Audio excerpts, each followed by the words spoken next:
दो मुंह वाली चिड़िया। नंदन वन में एक नन्ही चिड़िया रहती थी जिसके दो मुंह थे। दो मुंह होने के कारण वह चिड़िया दूसरे पंछियों से बिल्कुल विचित्र दिखती थी। वह चिड़िया एक बरगद के पेड़ पर घोंसला बनाकर रहती थी। एक दिन वह चिड़िया जंगल में भोजन की तलाश में इधर उधर उड़ रही थी। अचानक चिड़िया के दाएं वाले मुंह की नज़र एक लाल फल पर पड़ी। देखते ही उसके मुंह में पानी आ गया और वह तेजी से वो लाल फल खाने को आगे बढ़ी। जब चिड़िया का दायां मुंह बड़े स्वाद से वो फल खा रहा था, बायां मुंह बेचारा बार बार दाएं मुंह की तरफ देख रहा था कि ये मुझे भी खाने को दे, लेकिन दायां वाला चुपचाप मस्ती से फल खाए जा रहा था।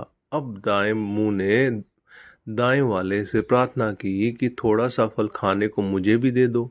तो इस पर दाएं मुंह ने गुस्सा दिखाते हुए कहा कि हम दोनों का पेट एक ही है, अगर मैं खाऊंगा तो वो हमारे पेट में ही जाएगा। लेकिन उसने बाएं वाले को कुछ खाने को नहीं दिया।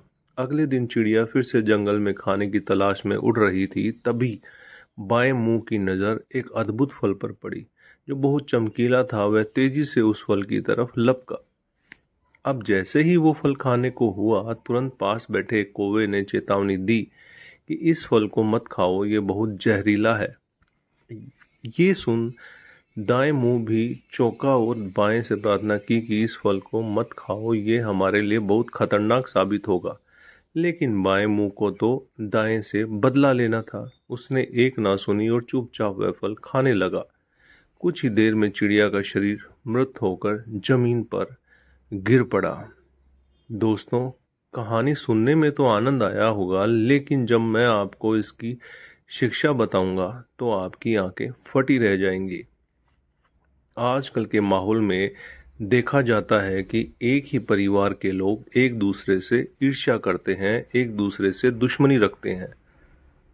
लेकिन जब भी वह एक दूसरे को नुकसान पहुंचाने का सोचते हैं या एक दूसरे से बदला लेने का सोचते हैं, तो नुकसान पूरे परिवार का ही होता है। इसीलिए दूसरे से मिलजुल कर रहें, क्योंकि अगर परिवार का एक भी सदस्य गलत काम करे तो नुकसान पूरे परिवार का होता है। यही इस कहानी की शिक्षा है। धन्यवाद। तो दोस्तों, आपको ये कैसा लगा नीचे कमेंट करके बताएगा। नहीं है तो चैनल को सब्सक्राइब कीजिएगा, शेयर कीजिएगा। धन्यवाद।